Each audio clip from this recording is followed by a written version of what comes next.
Advertencia de contenido. El siguiente episodio de El Segundo Mensajero incluye discusiones sobre maltrato infantil y sus efectos en el sistema nervioso. Se recomienda la discreción del oyente.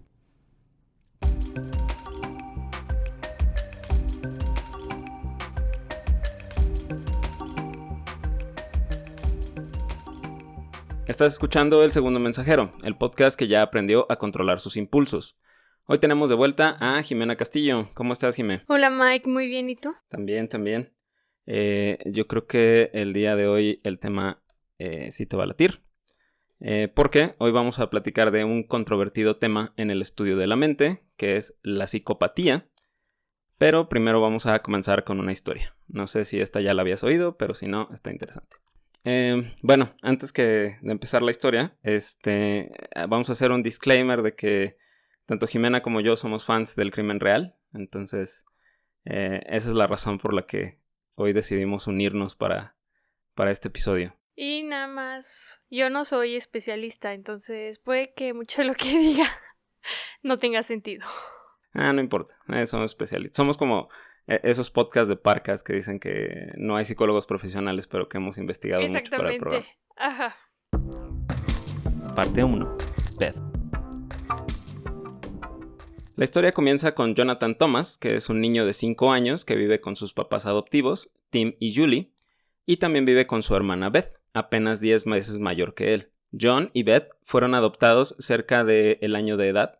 Sus papás adoptivos eran una de las millones de parejas infértiles que existen en el mundo. Tim era un pastor de la iglesia metodista y decía que no necesitaban tener hijos para sentirse plenos, pero que tenían mucho que compartir y por eso decidieron adoptar a Beth y a John. Los niños venían de un ambiente inadecuado, por decirlo menos. Al momento de ser acogidos por servicios infantiles, que es como el DIF aquí en México, allá en Estados Unidos es Child Services, que le llaman. Ellos estaban desnutridos y tenían una estimulación nula.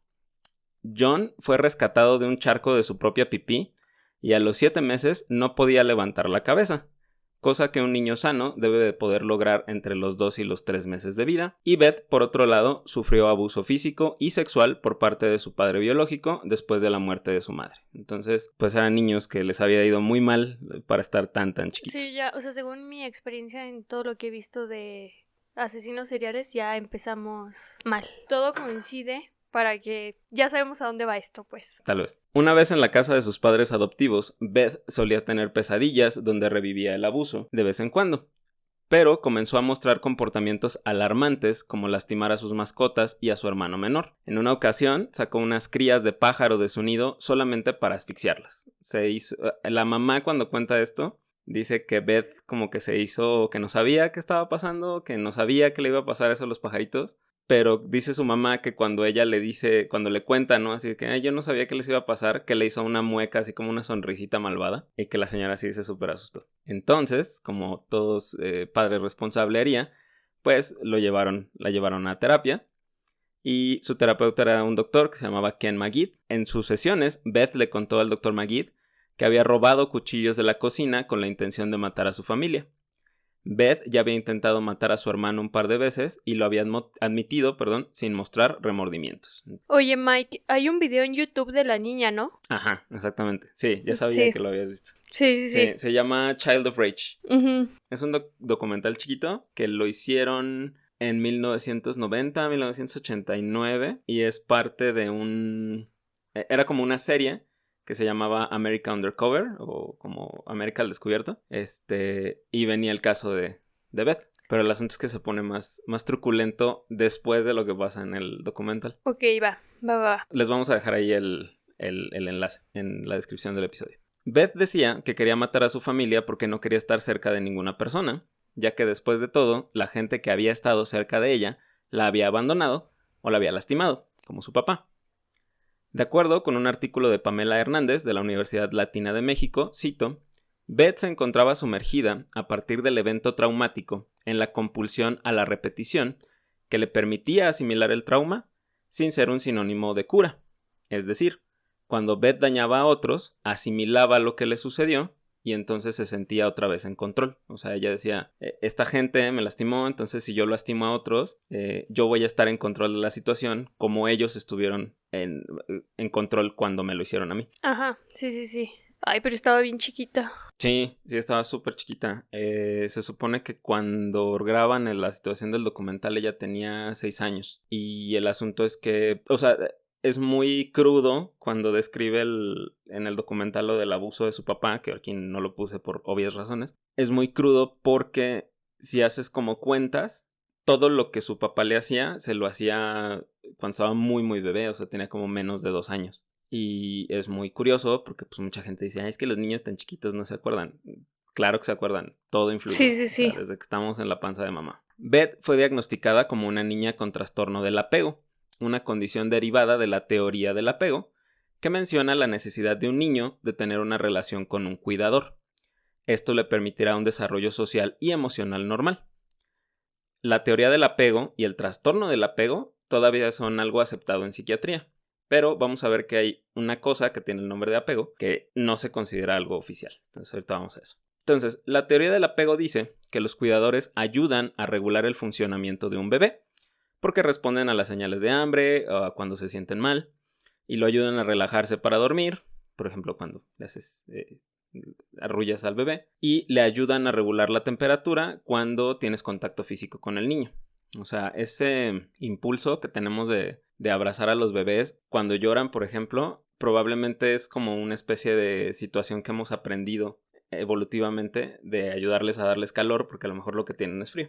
Entonces, está muy interesante todo eso del apego, pero pues, me tardaría otros 5 episodios hablando de eso. Los cuidadores tienen un papel dinámico en el desarrollo de los circuitos neuronales involucrados en la autorregulación y en la función cognitiva. La función cognitiva es todo lo que hacemos que nos hace como estos changos superiores, como hacer cálculos y tener juicios y tener moral y todo eso. Esa es la función cognitiva. De acuerdo con los doctores Joanna Vick y Charlie Nelson, cito, para ponerlo de modo simple, la calidad de los cuidados alimenta la salud emocional y la inteligencia. Una vez diagnosticada, Beth fue sometida a una terapia en donde se le dio la estructura y los estímulos positivos adecuados. Una especie de estancia en un internado en donde debía seguir horarios estrictos, cumplir tareas asignadas, cuidar de animales y otras actividades. Lo que explica, no sé si te acuerdas de esa parte del documental, que está como en una especie como de internado o de clínica, donde hay muchos niños, pero la psicóloga o la terapeuta dice así como que Beth no puede decidir nada, o sea, ella está bajo el control del horario que le ponemos y las actividades que debe de hacer, y como que eso le da estructura. Y no sé si te acuerdas también que, por ejemplo, Badía lo menciona mucho en Leyendas Legendarias, que muchos asesinos seriales como que les ayuda la estructura cuando están en el ejército. Sí, o sea, como que ese tipo de situaciones los controlan, pero una vez que las abandonan, como que vuelve el detonante, ¿no? Y pues regresan a su comportamiento. Sí, es algo muy similar. Entonces, el asunto aquí con Beth es que, pues al ser una niña muy pequeña, técnicamente le iría mejor. Pues todo el rollo de que mientras más pronto hagas una intervención, pues mejor les va a las personas. Se considera que este tratamiento fue derivado de una terapia conocida como terapia de control de la ira, que después revolucionó a algo que se llama la terapia de apego. Algo que es muy importante sobre la terapia de apego, y si ustedes escuchan el término terapia de apego, es que no tiene nada que ver con la teoría del apego. Y se dice que este término de la terapia de apego surgió a partir de un vacío en la teoría, en donde no se ofrece ningún método para recuperar lo perdido en los niños que no pudieron crear vínculos sanos con sus cuidadores. Es una situación, o sea, la teoría del apego, no sé si viste alguna vez el episodio de Los Simpson donde Homero se infarta. Ay, nunca he visto Los Simpson. Ay, perdón, pero nunca, Ok, nunca. qué bueno. Por eso eres una persona exitosa y sana. Hay una parte donde Homero se infarta y entonces pues, están en el hospital y todo el rollo. Y Marge le dice al doctor Hibbert así de, doctor, ¿puede hacer algo para ayudarlo? Y el doctor le contesta, no podemos reparar su corazón, pero podemos decirle qué tan dañado está. Algo así era la teoría del apego. O sea, la teoría del apego te explicaba cosas de niños con estos problemas, pero realmente no decía cómo arreglarlo. Y entonces un grupito de gente, pues medio charlatana, empezaron a crear una especie de teoría del apego. Y la teoría del apego está basada en... La describen como que, por ejemplo, hay un ejercicio que se llama el holding, que es como sostener. Y entonces lo que hacían con el niño es que lo agarraban así fuerte y le agarraban así como la barbilla para tenerlo así como, pues sí, en control. Y entonces supuestamente lo que buscaban enseñarle al niño era que podía no estar en control. O sea, que alguien podía estar tomando las decisiones y no le iba a hacer daño, ¿no? Supuestamente. Y otra que era más grave, por así decirlo, o más drástica, era lo que llamaban el rebirthing o el renacimiento. Lo que hacían es que decían estos cuates que el problema era que necesitabas revivir toda tu infancia, incluyendo el nacimiento. Y entonces agarraban al niño, lo envolvían con cobijas y con sábanas, le ponían cojines, y entonces se le echaban encima así 3, 4 adultos, y el niño lo que tenía que hacer era como salir de ese túnel para volver a nacer, entre comillas. Oye, dentro de ese volver a nacer, es como, o sea, pues ya volviste a nacer y bueno, no inculcar, sino que empezabas a vivir de nuevo como ese vínculo afectivo con tus papás. Ajá, con tus nuevos cuidadores, exactamente. Entonces, de hecho, esa de renacimiento como que la usaban mucho para niños que habían sido adoptados. O sea, el rollo era que el niño nacía, entre comillas, otra vez, y veía a su nueva mamá o a su nuevo papá, y entonces el apego se iba a reiniciar, supuestamente. Sin embargo, la terapia de apego hoy en día es considerada por la Asociación Estadounidense de Psicología como pseudocientífica y dañina. Y ahorita vamos a ver por qué. Volviendo a Beth, su terapia fue supervisada por Connell Watkins, quien años después de tratar exitosamente a Beth, porque a Beth la verdad sí le fue bien, se volvió infame al participar en el asesinato imprudencial de Candace Newmaker, de 10 años de edad, precisamente al realizar una terapia de renacimiento. Ahorita te cuento esa historia. Hoy en día, o al menos hasta donde encontré, Beth Thomas es una enfermera graduada de la Universidad de Colorado y parece que lleva una vida normal. En el año 2015 escribió un libro llamado More Than a Thread of Hope, o Más que un hilo de esperanza, y ahí relata pues toda su terapia, o sea, desde que estaba chiquita, cuando fue adolescente, todo el rollo. Y entonces, pues aparentemente es una niña, pues bueno, más bien es una mujer sana, pues tiene su trabajo y toda la cosa. Al final del documental, al mero final, ¿no te acuerdas que hay una parte donde la entrevistan cuando ya tiene rato en la terapia y se pone a llorar y dice que se siente mal por haber tratado de maltratar a su hermana? Sí, sí, sí. Se me ocurrió ver los comentarios en el video de YouTube porque me encanta el chisme. Y hay un montón de gente que dice así de, esas lágrimas son falsas, esa niña sigue siendo una psicópata y cosas así. Entonces se me hizo medio mala onda. Sí, porque a final de cuentas, o sea, en esa época todavía estaba en tratamiento, ¿no? O sea, Ujú. no es como que de un día para otro los den de alta y... O sea, es todo ajá, es todo un proceso, pero es, bueno, o sea, siento que este caso, lo padre, es como observar que sí hay ciertas conductas que tienen los niños, a las cuales hay que prestarles atención, porque si tienen estas conductas, pues más adelante pueden ir evolucionando y que si se tratan a tiempo, pues puede tener un final feliz. Ujú, exactamente. Sí, de hecho, vamos a tocar un poco ese tema de los niños que son aterradores. Parte 2. La importancia del cuidado. Muchos niños sufren de condiciones de descuido y falta de atención en el mundo. Quizá no en el grado que lo sufrió Beth, pero estas condiciones tienen efectos duraderos sobre el desarrollo cerebral. Un ejemplo de este tipo de condiciones es desarrollarse dentro de un ambiente institucional, o como podemos decirlo vulgarmente, estar en un orfanato o haber crecido en un orfanato. ¿Por qué? En los ambientes institucionales, la individualidad es menos marcada debido a la necesidad de adecuarse a horarios para comer, o sea, todos los niños comen al mismo tiempo, horarios para dormir, porque pues, tienen hora de dormir, o tener actividades de asueto, porque generalmente solo les dan un ratito para esas actividades. ¿Viste Queen's Gambit, por ejemplo? Sí, sí, sí, sí. ¿Te acuerdas que el personaje de Anya, que no me acuerdo ahorita, de Beth, justamente se llama Beth, se escapaba fuera de sus horas de asueto Para ir a para jugar ajá. ajedrez con el señor? Sí, sí, sí. Entonces, pues, justamente Beth es como ese ejemplo muy curioso de una niña que a lo mejor el estar en una institución no era, la estimulación que iba a recibir no iba a ser suficiente para, pues, para su potencial, porque era una niña muy, muy lista.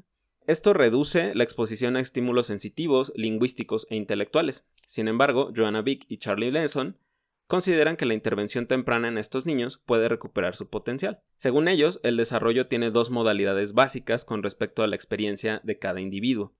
La primera modalidad se llama expectativa de experiencia y se refiere al desarrollo que ocurre en respuesta a ciertos eventos en la vida que se comparten entre los miembros de una especie. Por ejemplo, a partir del nacimiento o incluso antes, se espera que los seres humanos se expongan a estímulos auditivos, por ejemplo, que oigas la voz de tu mamá hablándote en el útero o de tu papá, patrones de luz, oportunidades para moverse y manipular objetos, como cuando estás chiquito y tienes tus sonajas y esas cosas, o lo que tengas a la mano. Y entonces estas experiencias refuerzan las conexiones cerebrales relacionadas con la vista, el sonido y el movimiento.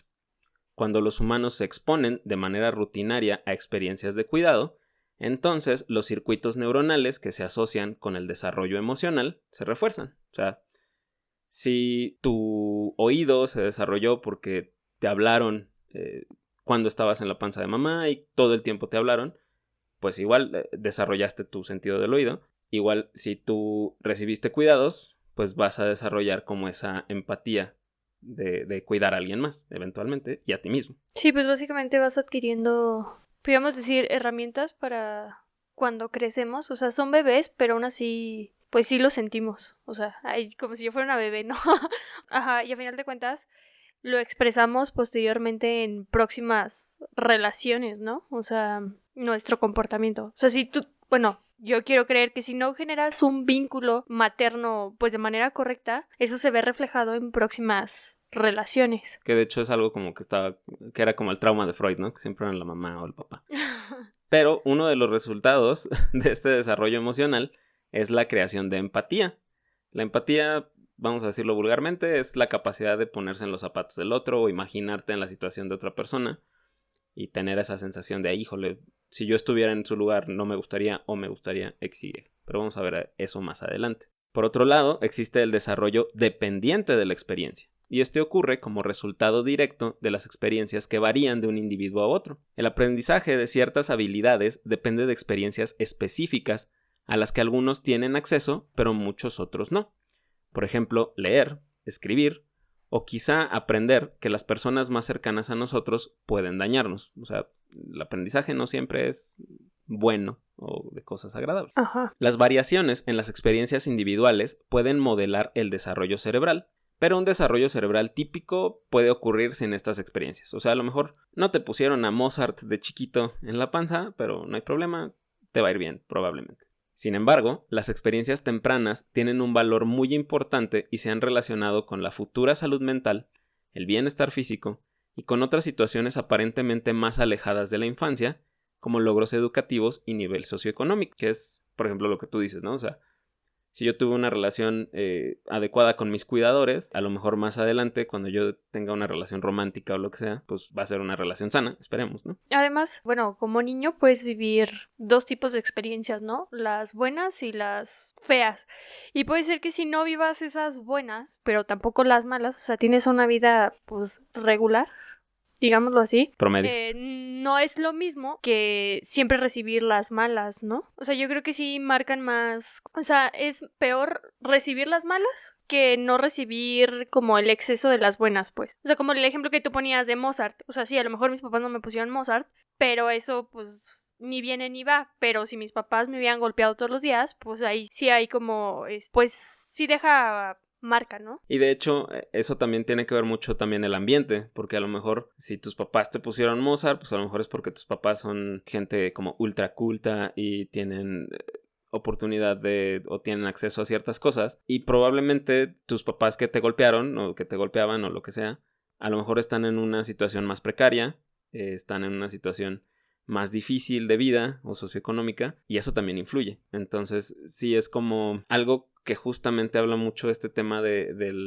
los comportamientos psicopáticos, es que es un todo, o sea... El contexto, o sea, todo. El efecto de los cuidados al inicio de la vida y sus efectos en el organismo adulto se ha observado en algunos modelos animales y, como siempre, en este podcast, aquí va el ejemplo de unos ratones. Los ratones de laboratorio de Michael Meaney y Moshe Sif en la Universidad McGill de Canadá han sido esenciales para mostrarnos los efectos de la experiencia en el desarrollo del sistema nervioso central. En su experimento más famoso, Minnie y su equipo crearon 2 grupos de cachorros de ratón.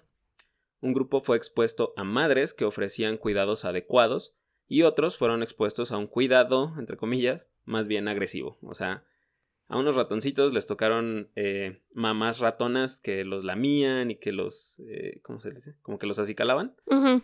Y al otro grupo eran como ratones muy agresivas que los mordían y cosas así. Y después de cierto tiempo los cambiaron. Entonces a los que estaban siendo agredidos los pasaron con las mamás buena onda y a los que estaban siendo muy cuidados, muy consentidos, los pasaron con las mamás mala onda. Y entonces cuando llegaron a la vida adulta, los cachorros que fueron adoptados por las mamás responsables o por las ratoncitas buena onda, tuvieron una mejor respuesta al estrés porque lograron regular la actividad del cortisol, que es la hormona del estrés. Y entonces, cuando regulan mejor el cortisol, tienen menos cambios a largo plazo después de sufrir una situación estresante. Entonces, aquí lo que tratan de demostrar, lo que demostraron en McGill, fue que a lo mejor puede que al inicio de la vida te haya tocado algo muy gacho, pero si después recibes los estímulos adecuados, probablemente puedas corregir el daño que se te hizo en cierto sentido. Eso está interesante. Eso sí no lo sabía. O sea, que había como experimentos en animalitos donde pues ya se demostraba que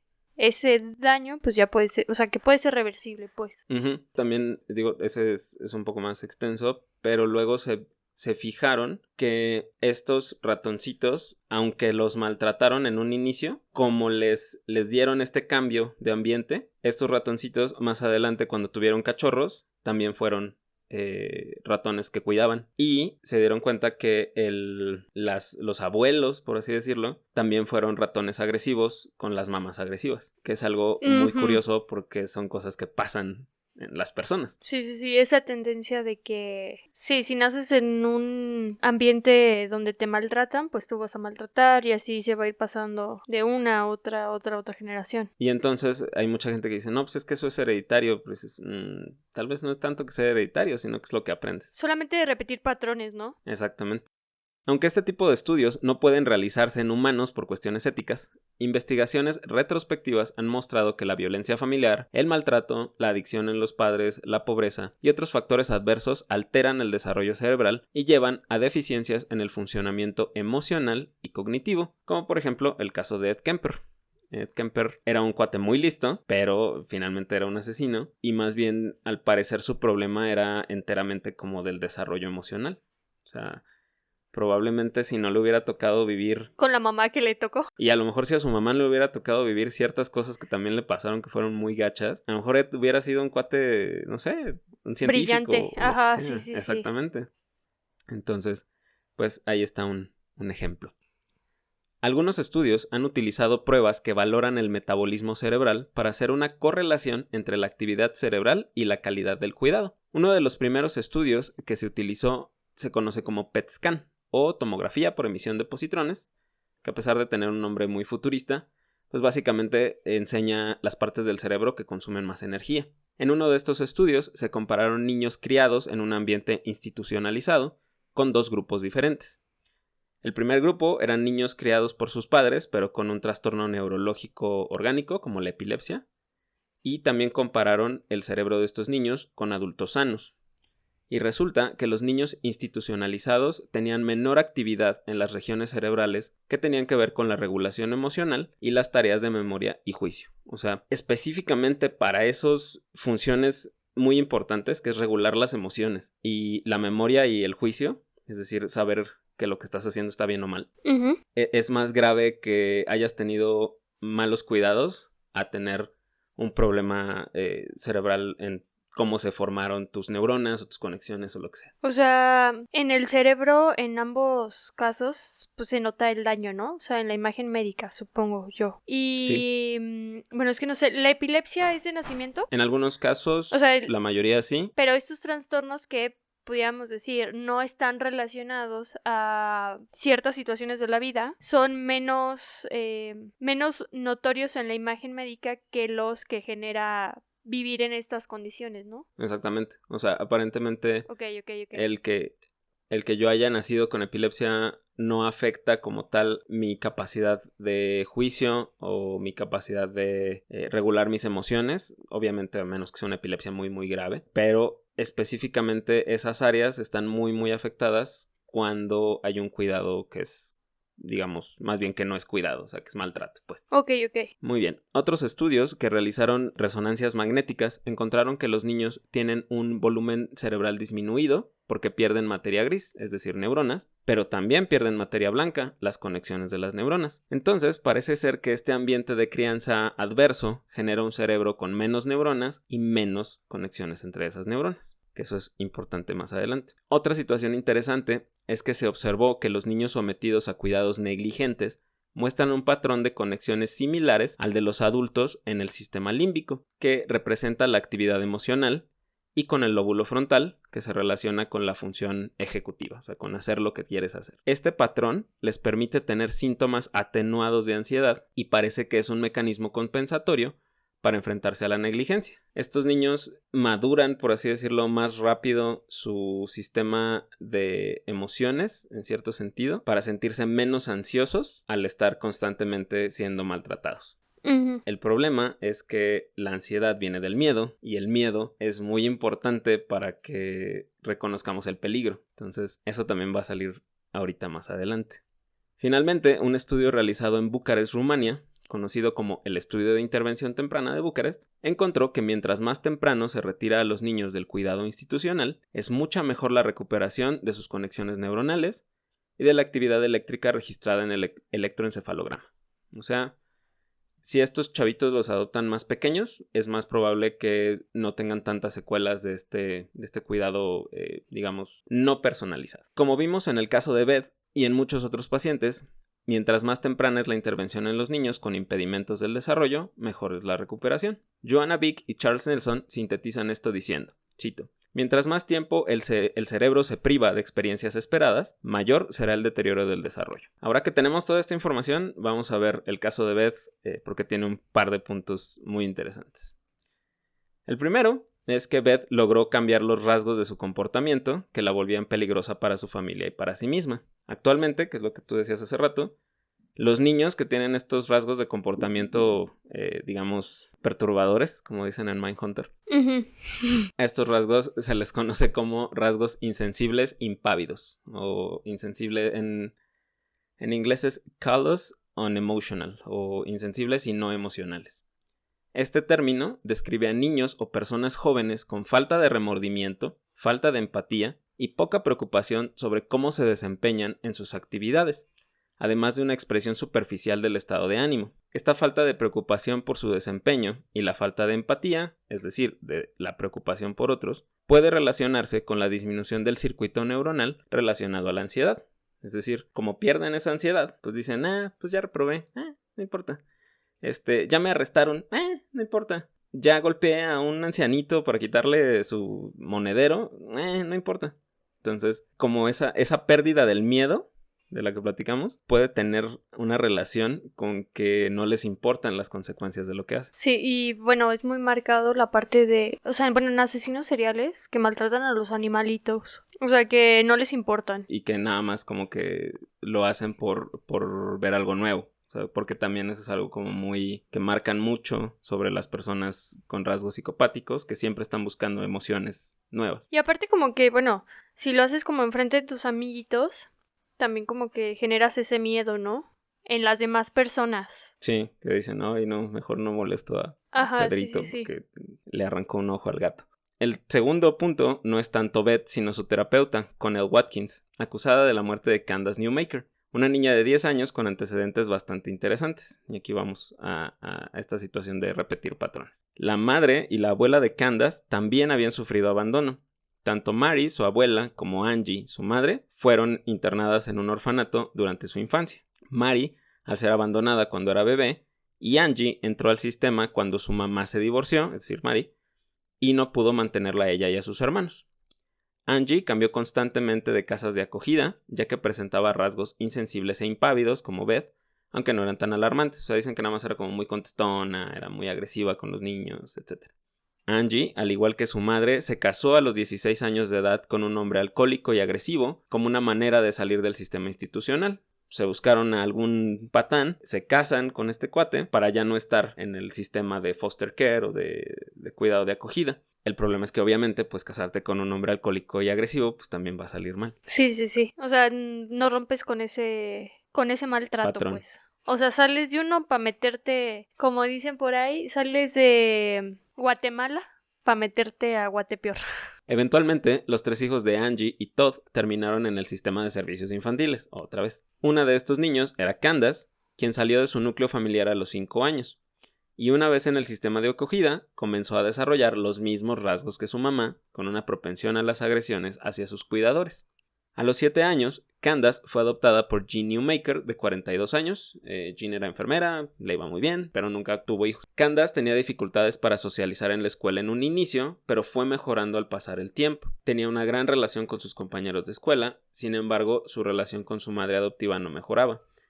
De hecho, dicen que al principio en la escuela como que no se dejaba agarrar y no quería que nadie le hablara y bla, bla, bla. Pero de repente como que se empezó a hacer amigos. Había supuestamente un chavito en su salón que tenía silla de ruedas y ella le ayudaba y lo llevaba de aquí para allá. Pero con su mamá siempre fue como muy alejada.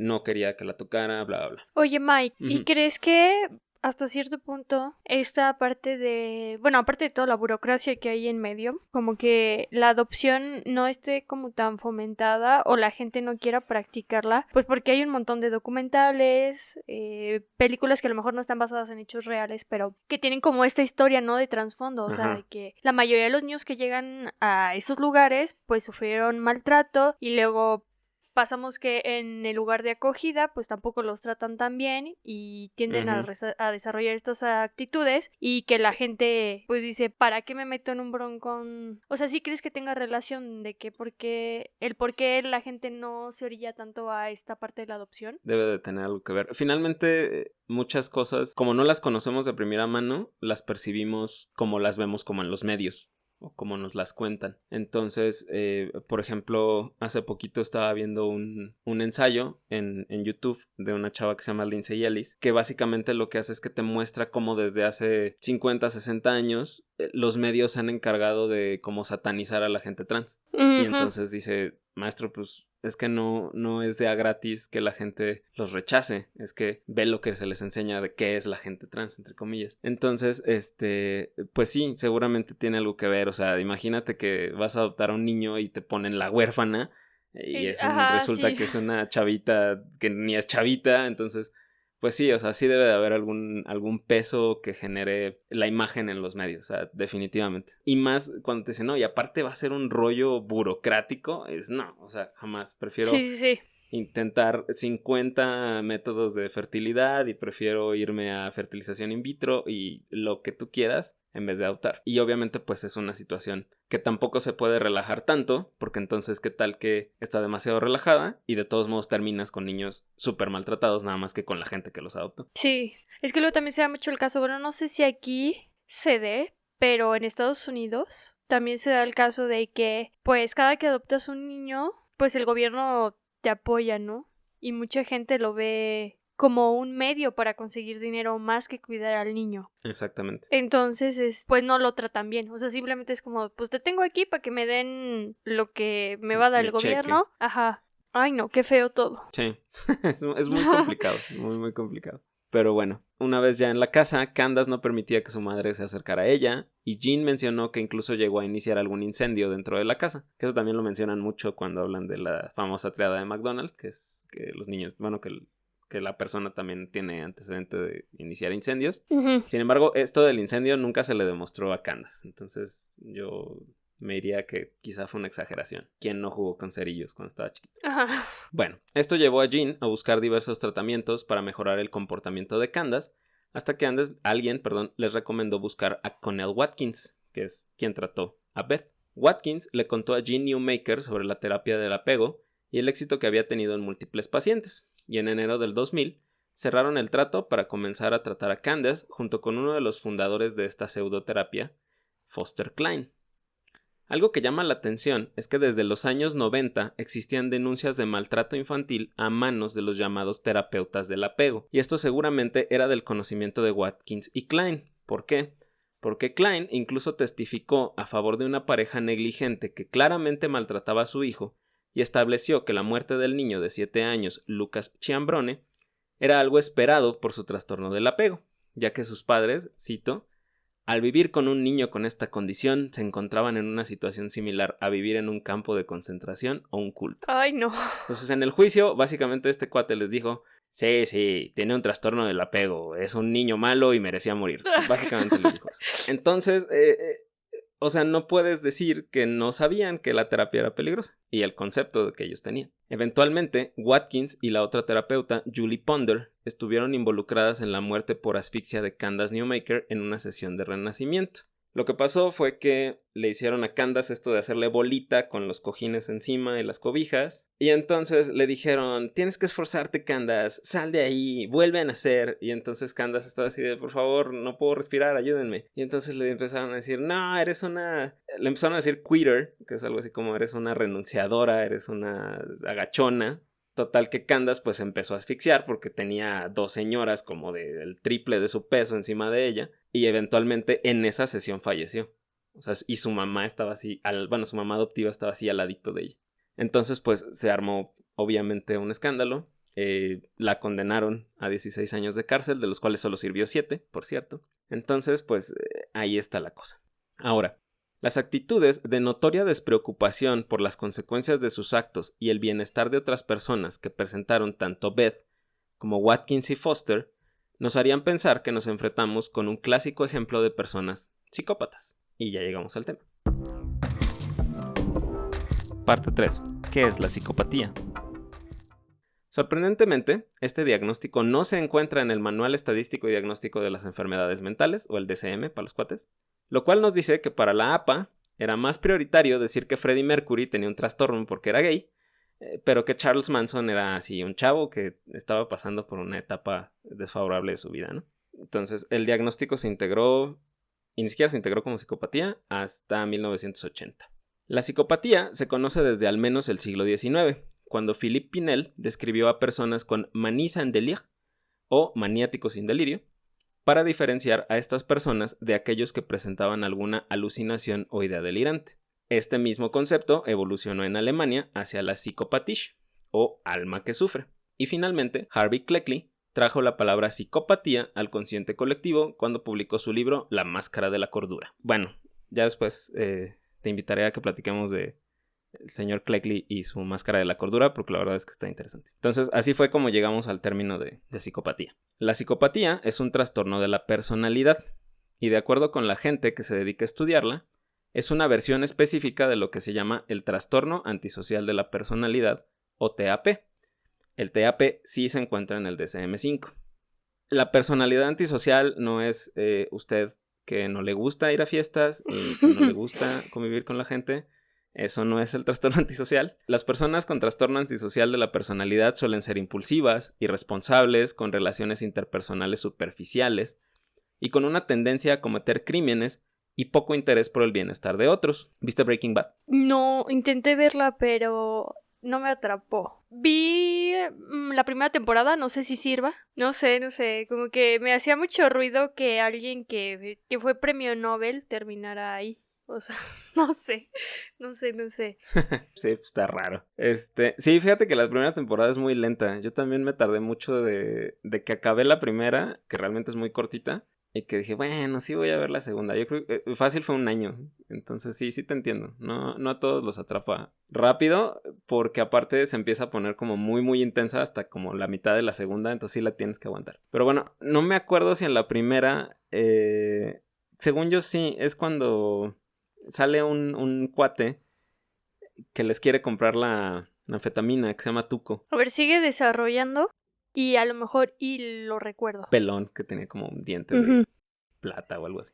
El cuate era así, o sea, ese clásico como narcotraficante que si te tiene que matar para que te alejes de su territorio, te mata y que no le importa disparar en, no sé, en una plaza comercial. el personaje se llamaba Tuco Salamanca y eso es como un ejemplo muy claro de una personalidad antisocial. El antisocial sí tiene cierta diferencia con el psicópata, al menos lo que estuve leyendo, que el antisocial es como más de... no lo planea tanto, por así decirlo. O sea, el antisocial es como... Impulsivo. Exacto, es muy impulsivo, esa es la palabra. Ujú. Dentro del espectro del TAP se encuentra la psicopatía. Entonces, la psicopatía es como una versión del trastorno antisocial y este trastorno se define por unas características que les llaman triárquicas, o las 3 grandes características, que son la desinhibición, la mezquinidad y la audacia. La desinhibición refleja una tendencia a externalizar los problemas de control de los impulsos, que es precisamente ser como muy impulsivo, y estos problemas incluyen la falta de planificación, dificultad para regular el afecto, es decir, cuando se enojan así como muy, muy enojados y golpean y bla, bla, bla. Tienen dificultad para retrasar la gratificación inmediata, o sea, entonces por eso también muchas personas con trastornos, con rasgos psicopáticos suelen ser usuarias de alguna droga, que es como que necesitan el impulso ya, ¿no? Y también tienen un control conductual deficiente.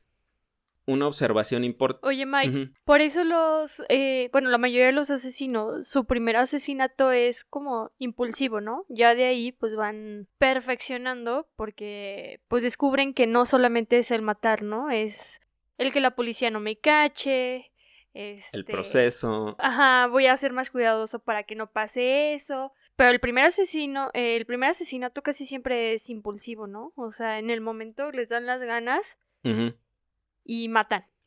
Sí, en muchos casos sí, en otros, o sea, sí se ha visto como que son muy planeados. Por ejemplo, el primero que se sabe de Dennis Rader, de BTK, parece como que lo planeó mucho, pero pasaron cosas que él no había planeado y entonces ahí le sirvió, entre comillas, ese problema de control de los impulsos, porque en vez de decir, no, ya la cagué, mejor aquí la dejo, continuó. Y entonces fue todo un rollo el seguirlo haciendo, pero precisamente porque no pudo retrasar la gratificación que iba a obtener al cometer el crimen. Sí. Una observación importante en la deficiencia del control conductual es que las reacciones de enojo y de agresión reactiva, es decir, la agresión en respuesta a la frustración o a la provocación social, no disminuyen en estas personas. Es decir, algo que se ve es que las personas con trastornos psicopáticos se enojan, o sea, puede que no sean muy sonrientes o que no sientan como tal la felicidad, entre comillas, pero cuando se enojan mucho.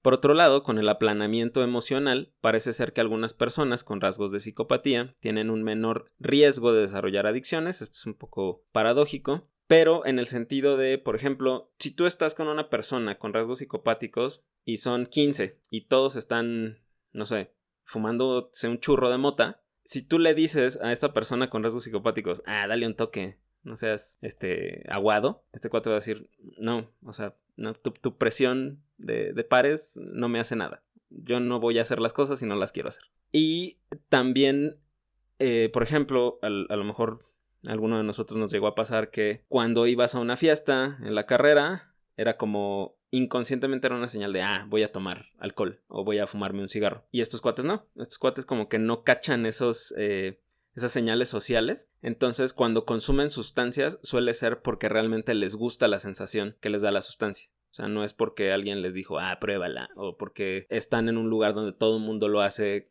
siempre que se reúnen. Oye, Maggie, ahorita que dijiste, cuando estás en una fiesta con una persona psicópata, o sea, ¿cómo sé yo que estoy en una fiesta o en cualquier lugar con una persona con conductas psicópatas?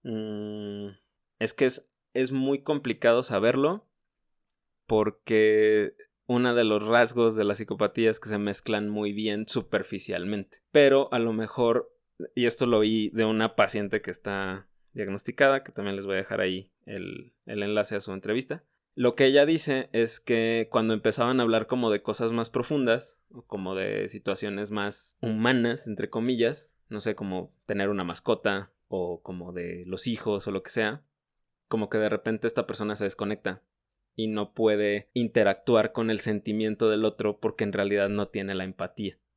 O sea, si yo llego y te enseño un video de un perrito y te digo, ay, qué bonito perrito, tú dices, sí, está muy bonito el perrito. Y entiendes por qué se me hizo bonito, ¿no? O a lo mejor no, porque a lo mejor me gusta un perro feo, pero en general lo entiendes. Y estos cuates no. O sea, estos cuates así como que no, o sea, no te cacho. No entiendo por qué el perrito es bonito, güey. O sea, no. Entonces sí, o sea, sí requiere O sea, como quien dice, estas personas, pudiéramos decir que no saben diferenciar entre lo que es bueno y malo. En parte, pero incluso al nivel de emociones, o sea, si tú le dices, no manches, es que me asusté mucho con XY, dicen, no sé, no entiendo por qué te asustaste, parece algo muy XY. O si dices, estoy muy emocionado porque XYZ, dicen, no, pues es que no entiendo por qué estás emocionado, o sea, no puedo sentir tu felicidad. Ajá, ay Dios. Entonces a eso se refiere. El segundo rasgo, la mezquinidad, corresponde a la subdimensión de la agresión insensible e incluye también la empatía deficiente, el desdén y falta de relaciones cercanas. Eso también es importante. A lo mejor no tienen relaciones cercanas, pero puede pasar como por excéntrico. Pero incluso puede haber una situación en la que tengan o que expresen como cierta repulsión, así como que, ay, guacala, tienes una relación con otra persona, qué asco me dan ustedes demostrándose sus sentimientos, que bajo o algo así.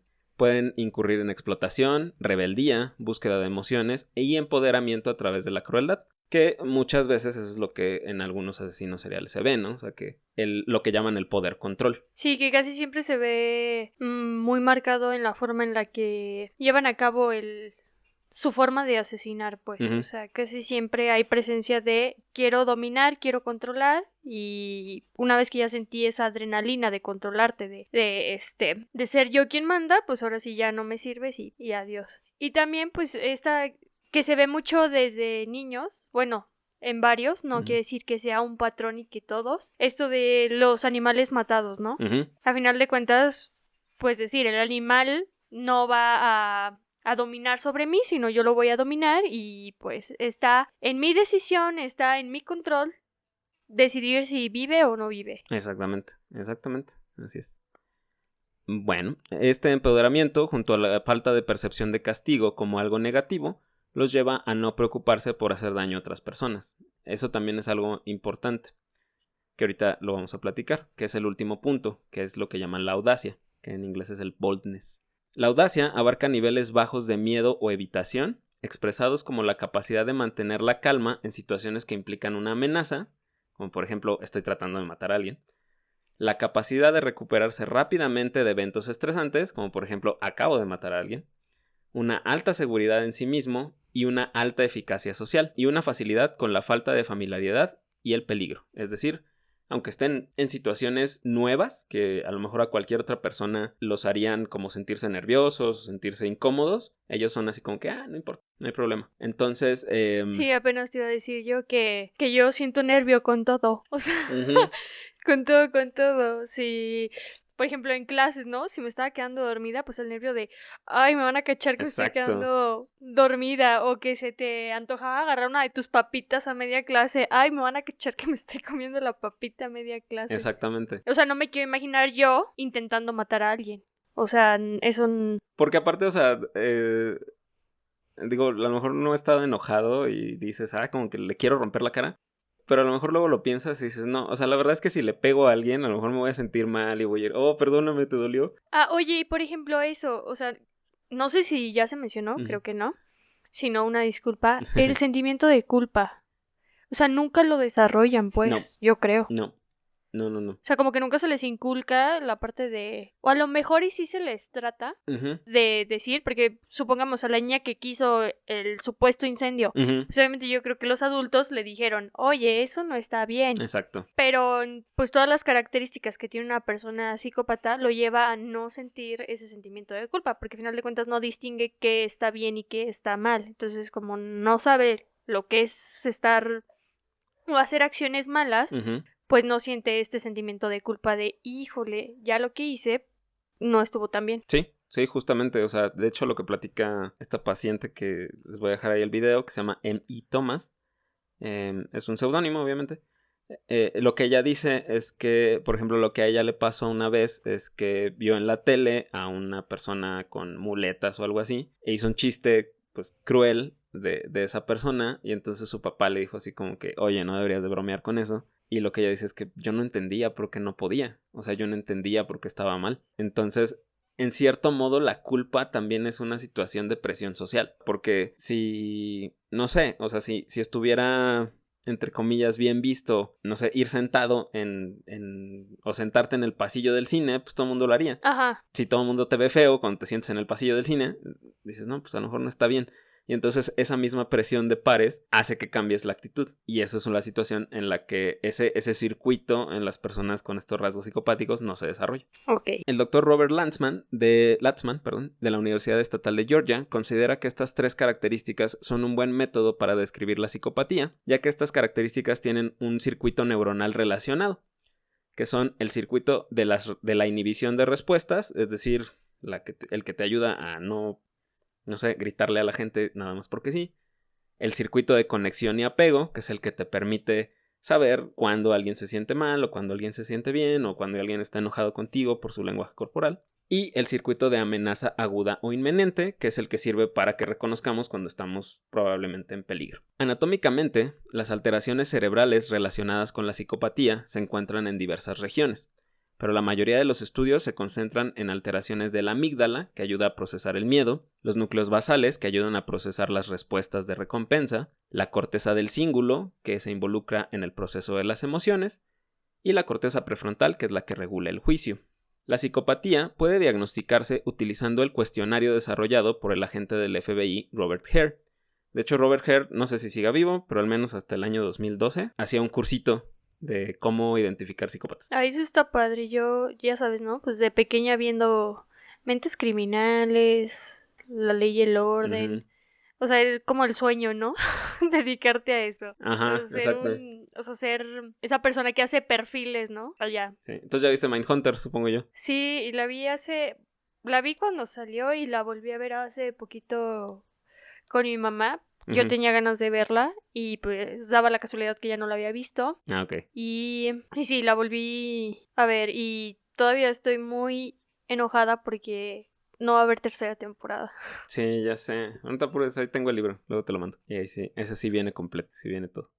La lista o este cuestionario desarrollado por Robert Hare fue modificado por el psiquiatra Harvey Cleckley, que fue precisamente uno de los que ayudaron a incrementar el estudio sobre esto.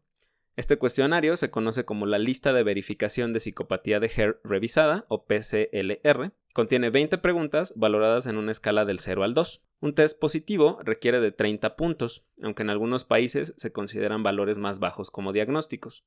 Esto es tomando en cuenta que la mayoría de las personas sin problemas previos con la ley, es decir, que nunca nos han arrestado ni nada de eso, vamos a tener como máximo unos 4 o 5 puntos y el preso promedio va a tener entre 20 y 22. Entonces, en algunos países, por ejemplo, en Inglaterra, el corte es tener creo que 25 puntos. En otros países que no es tan común los crímenes violentos, lo bajan creo que a 23. Entonces, sí depende también mucho de la cultura en donde se está aplicando, y lo que mencionan en los artículos es que obviamente te lo tienen que aplicar en un ambiente controlado y que la persona que te lo aplica tiene que tener acceso a tus registros médicos y a tus registros legales, porque si eres una persona con rasgos psicopáticos, seguramente vas a decir mentiras a la hora de ciertas respuestas. Supongo que es como contestar un test de revista, ¿no? O Ajá, sea, respondes y ya te hacen tu sumatoria de que, exacto. ay, sumaste tanto. Y ya, Sí, imagínate ok. así tu página de BuzzFeed, así de ¿qué tan psicópata eres?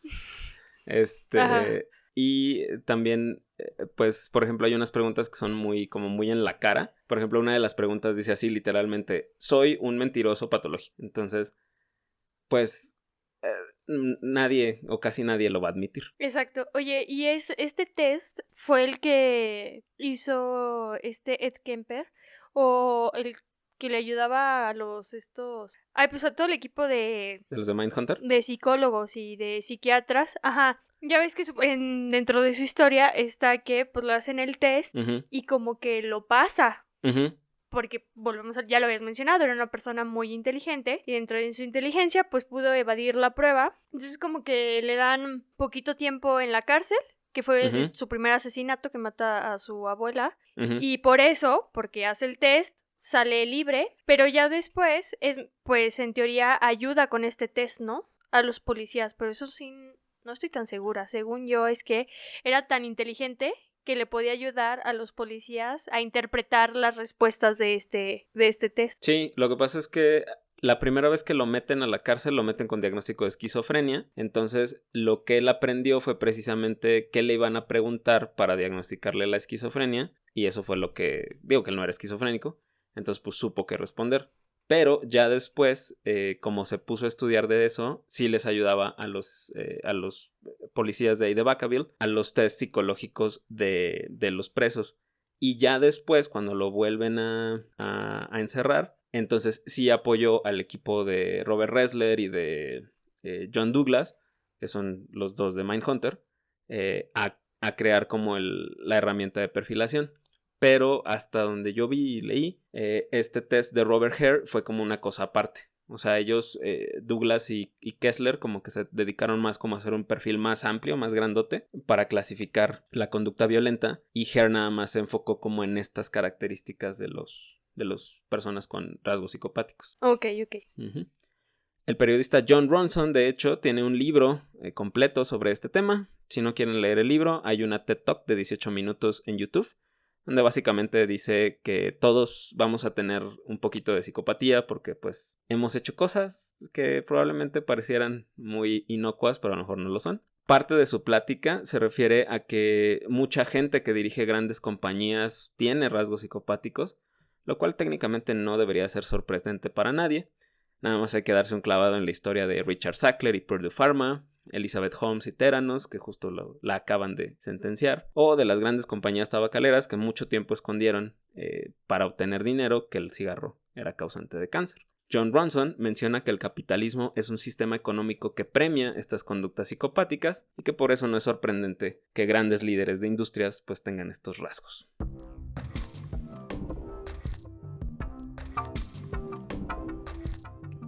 Parte 4. ¿Se pueden tratar los rasgos psicopáticos?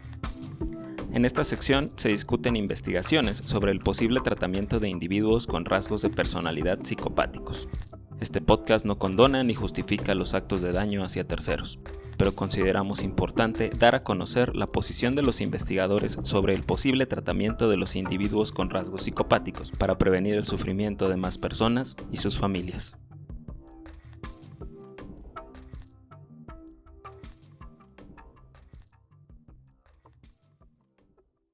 No todas las personas con rasgos psicopáticos son asesinos seriales o grandes estafadores. Alrededor del 1% de la población mundial va a tener estos rasgos, aunque debemos admitir que hasta el 25% de los varones y el 17% de las mujeres que están en la cárcel se les diagnostica este trastorno. Las personas con este trastorno tampoco son casos perdidos. Muchos investigadores sobre el tema creen que simplemente no se ha encontrado el tipo de terapia adecuada. El control de los impulsos puede mejorar con fármacos y con la terapia que se llama biofeedback. El biofeedback está como muy chido porque haz de cuenta que lo que hacen es que te enseñan como registros fisiológicos, o sea, te enseñan cómo varía tu frecuencia cardíaca, cómo cambia tu actividad cerebral, todo con base en tu estado emocional. Y entonces la terapia con biofeedback te dicen, estás enojado, fíjate cómo está cambiando tu onda cerebral, fíjate cómo te está dando taquicardia, te estás enojando.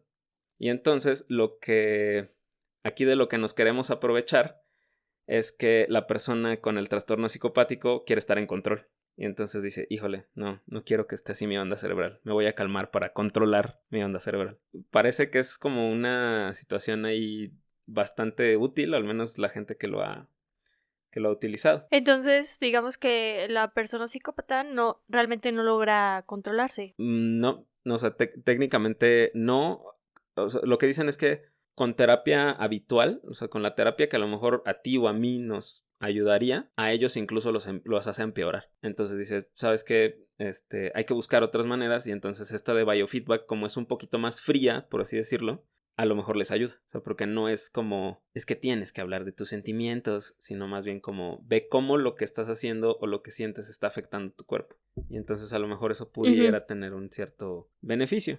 También se han intentado terapias con inteligencia artificial, en la que, según lo que entendí, esta inteligencia artificial al parecer como que ayuda a entrenar las respuestas emocionales. O sea, como que la inteligencia artificial les dice algo así como cómo deberías reaccionar a esta persona o a esta situación. Y entonces como que ellos al no estar frente a una persona que a lo mejor podrían tratar con mucho desdén, sino estar con una máquina que probablemente respeten más que otra persona, como que van entrenándose para estas respuestas que les llaman prosociales, o sea, que van en favor a integrarse a la sociedad.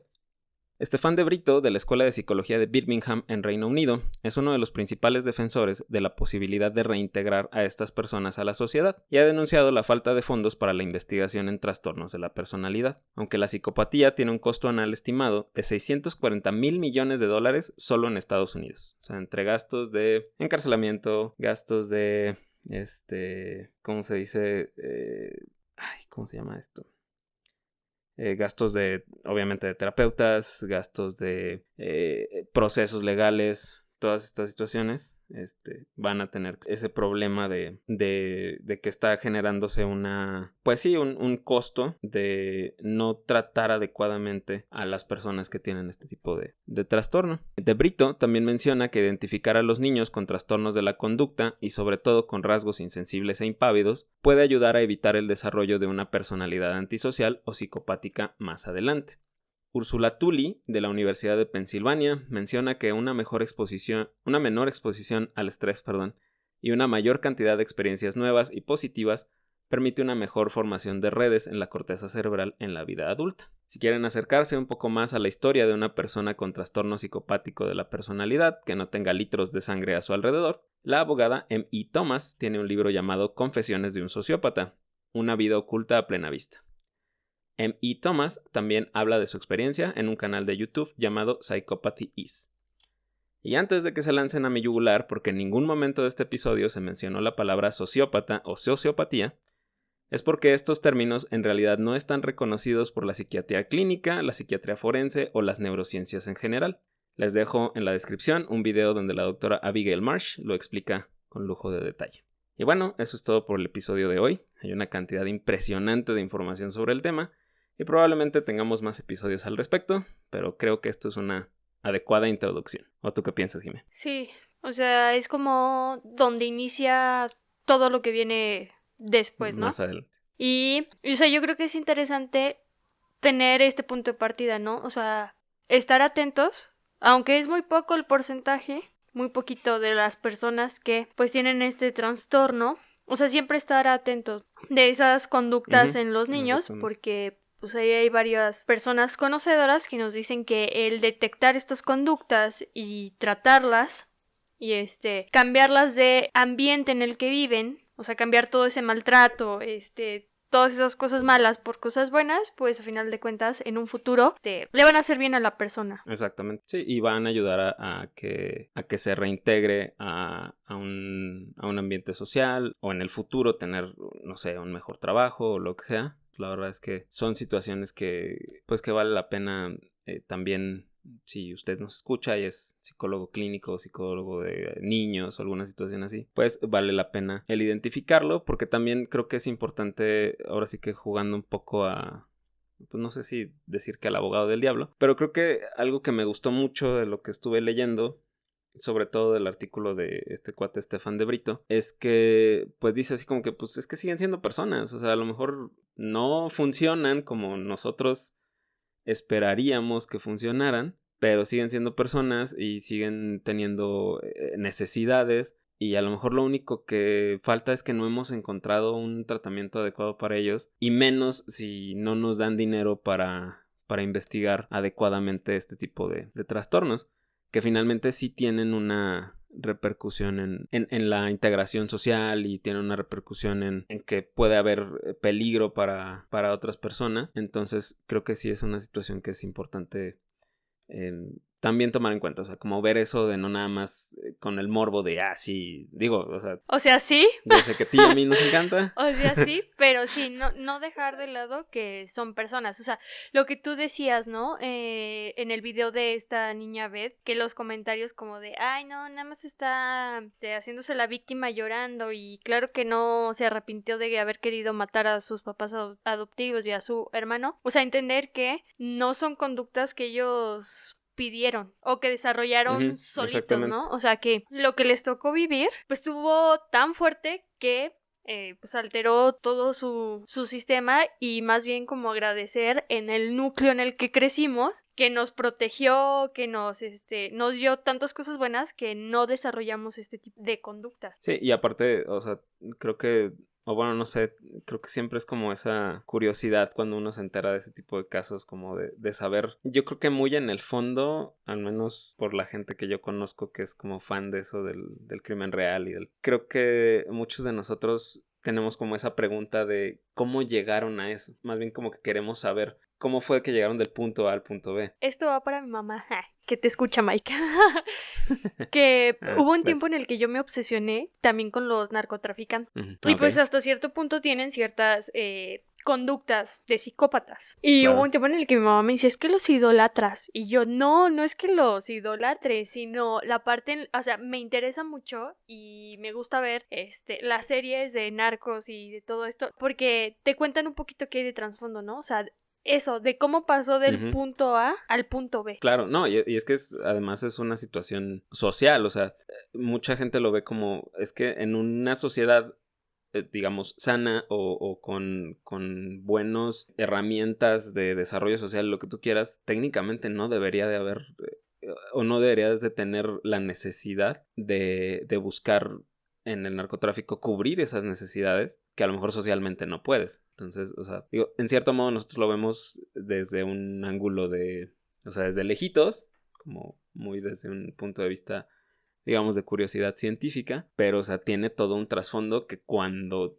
lo analizas y lo ves, dices, madre, o sea, esto no es un problema de gente que vende coca, o no es un problema de gente que vende marihuana, o sea, es un problema de la sociedad completa. Y otra cosa que quiero mencionar súper importante es que como papás, bueno, yo no soy mamá, pero, y a lo mejor y lo digo como muy fácil, porque pues como no soy mamá, pero como papás, o sea, sí estar pendiente de nuestros hijos y de cualquier conducta extraña que pueda tener. No solamente en la parte de que si mata un animalito, ¿no? No nos vayamos a ese extremo. O sea, cualquier conducta extraña que observemos en nuestro hijo, puedes llevarlo con un especialista, ¿no? Porque muchas veces los ojos de papá, pues, ciegan, ¿no? De que como mi hijo. No. O sea, fue nada más ahorita y ya no lo va a volver a hacer. O cosas así, ¿no? Sí. Entonces, como que no se dejen cegar por esos ojos de amor con los que se ven a los hijos, sino decir, o sea, le van a hacer un bien al niño que se atiendan esas conductas extrañas en cualquier ámbito, no solamente conductas psicópatas, ¿no? Sí, o sea,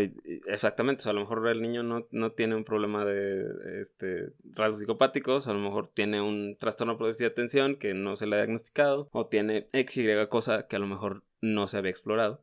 Entonces, pues sí, es muy importante ponerle atención a sus hijos si es que los tiene. Entonces, pues, muchas gracias, Jime, No, hombre, por acompañarme. a ti por invitarme, Mike. Ya vamos a tener nuestra pequeña sección de algo así como True Crime, pero orientado a cómo funciona el cerebro en estos casos. Entonces, por ahí nos escucharán frecuentemente a Jimena y a mí platicar. Ay, sí, yo específicamente de estas yo cosas. encantada. Sí, todas estas cosas me vuelan la cabeza. Entonces, pues, nos escuchamos en la siguiente emisión. No les voy a prometer cuándo, porque siempre les quedo mal. Pero bueno, mientras tanto, pues cuídense mucho y sigan pensando en grande. Muchas gracias, Jimena, otra vez. Gracias a ti. Y acuérdense de seguir a Jimena en su página de maquillaje, que es ¿cuál? Makeup-by Jime. Para que ahí encuentren el trabajo de Jimena y puedan pedirle que los ponga chulos y bonitos. Entonces, a nosotros nos encuentran en @elsegundomensajero en Instagram. Y las imágenes referentes al episodio van a estar, nada gore, van a estar ahí en el Instagram. Entonces, muchas gracias, Jime, que estés muy bien. Igualmente. Y nos escuchamos después. Nos vemos, adiós. Bye.